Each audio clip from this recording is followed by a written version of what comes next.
I am going to show you guys how to make a vegan cheesecake. Hi, welcome to Cake Mom. I'm Abby, and on this channel I share with you guys some of my favorite tips and techniques as well as recipes to help you with your home baking projects. If you're new or haven't already, please consider subscribing to this channel and hitting the notifications bell so that you can see when I post my next video. So I've brought to you a dairy-free cheesecake before, but it was not vegan because it did have eggs in it. So I wanted to show anyone who can't have eggs or is completely vegan how you can make a cheesecake that you can actually eat. So today's cheesecake, the recipe will be in the description down below, but here's everything you will need for this cheesecake. Plant-based cookies, melted coconut oil, vegan cream cheese of your favorite brand, coconut milk, raw organic cane sugar, vegan chocolate chips, and cornstarch. Our cheesecake is going to be peanut butter and chocolate because yum. I found these delicious looking peanut butter sandwich cookies that are plant-based. You can also use Oreos if you want to because Oreos are vegan. So we have chosen these, and for the crust we need to go ahead and grind these up and mix them with the coconut oil. So I am going to put this cracker crust into my prepared springform pan.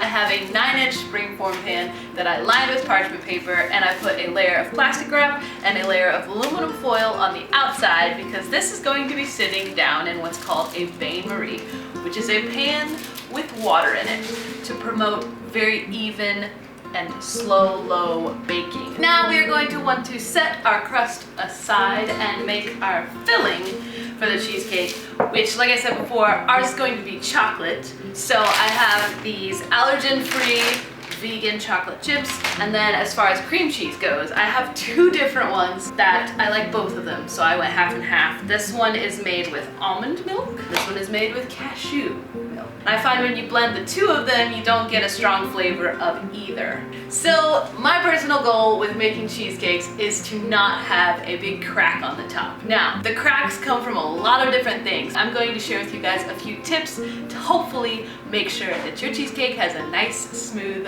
finish. If not, I'll share tips on how to hide any cracks. So basically, you want to have a nice, smooth batter that doesn't have a bunch of air incorporated. So you'll want to start with all of your ingredients room temperature. That will help make everything combine a lot easier. You won't have any lumps, which could cause the cracking, and you won't have to beat it harder in order to get everything smooth, so you won't have a bunch of air.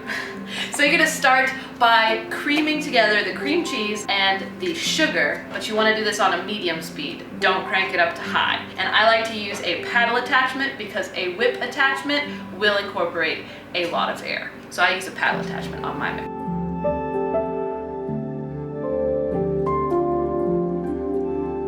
Throughout this whole batter making process, you're going to want to scrape down the sides of your bowl regularly because, like I said before, you want everything to be very smooth and there aren't any lumps and bumps. So scraping it down in between each addition and making sure it's mixed well helps go with that. So now we're going to add the cornstarch into the coconut milk and stir it up really well, and then add that to our cream cheese and sugar mixture that we've already mixed.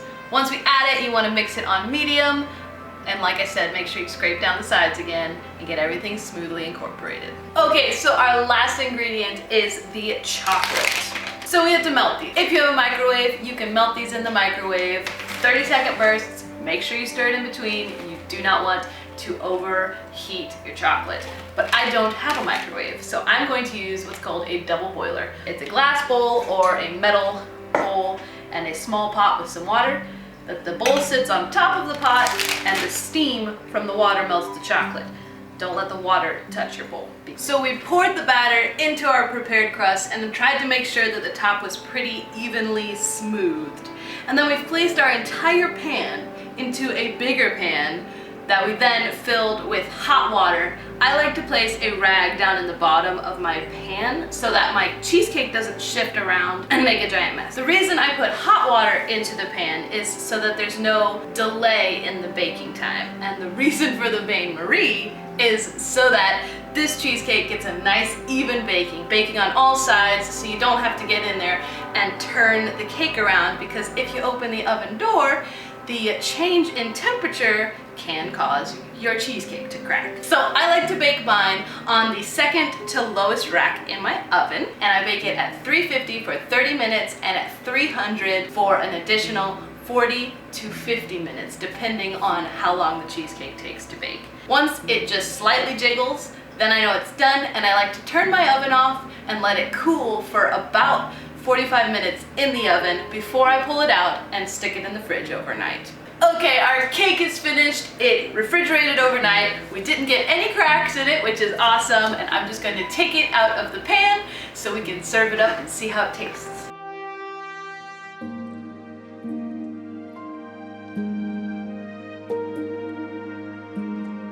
So for the topping for our cheesecake, I just used some fresh cut up strawberries that I tossed a little bit of sugar into and let sit overnight so they were nice and... But if you do end up with some cracks on the top of your cheesecake, there are a couple different toppings you can use. You can use some whipped coconut cream to cover it up. You can use a vegan chocolate ganache, which is, for me, 1 cup of vegan chocolate chips and a half a cup of heated up coconut cream stirred together, and you get a nice smooth chocolate ganache. And the other thing you can do is take a little bit more vegan cream cheese, mix it up with some powdered sugar, and make a cream cheese frosting and smooth out the top of your cheesecake. This is how I like it. I like fresh fruit. So I hope you enjoyed this recipe. If you did, you might also really love this vegan raspberry mousse cake that we did last week. Go check it out. It was delicious. Please don't forget to give this video a thumbs up, comment below, because we would love to hear from you, and share it with all your friends. Also, hit that subscribe button and that notifications bell so that you can see when I post my next video. See you guys next time.